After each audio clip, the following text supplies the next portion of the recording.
అది సరే అసలు కథ అవ్వాలి కదా, ఏది ఆ సరదా? అన్నిటికీ సిద్ధపడే వచ్చాను కదా, అందుకే అటు ఇటు చూడకు, సుఖాలను వీడకు.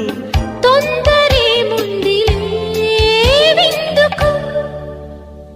ముద్ది మంది బుగ్గ వద్దంటూ అడ్డం రాకే, నువ్వు సిగ్గులేని సిగ్గా. ముద్దిమ్మంటే బుగ్గ అగ్గిల్లి వస్తే ఆగేదెట్ట, హద్దు పద్దు వద్దా? అమ్మాయి ముద్దు ఇవ్వందే, ఈరే తెల్లవారనివ్వనంతే. అబ్బాయి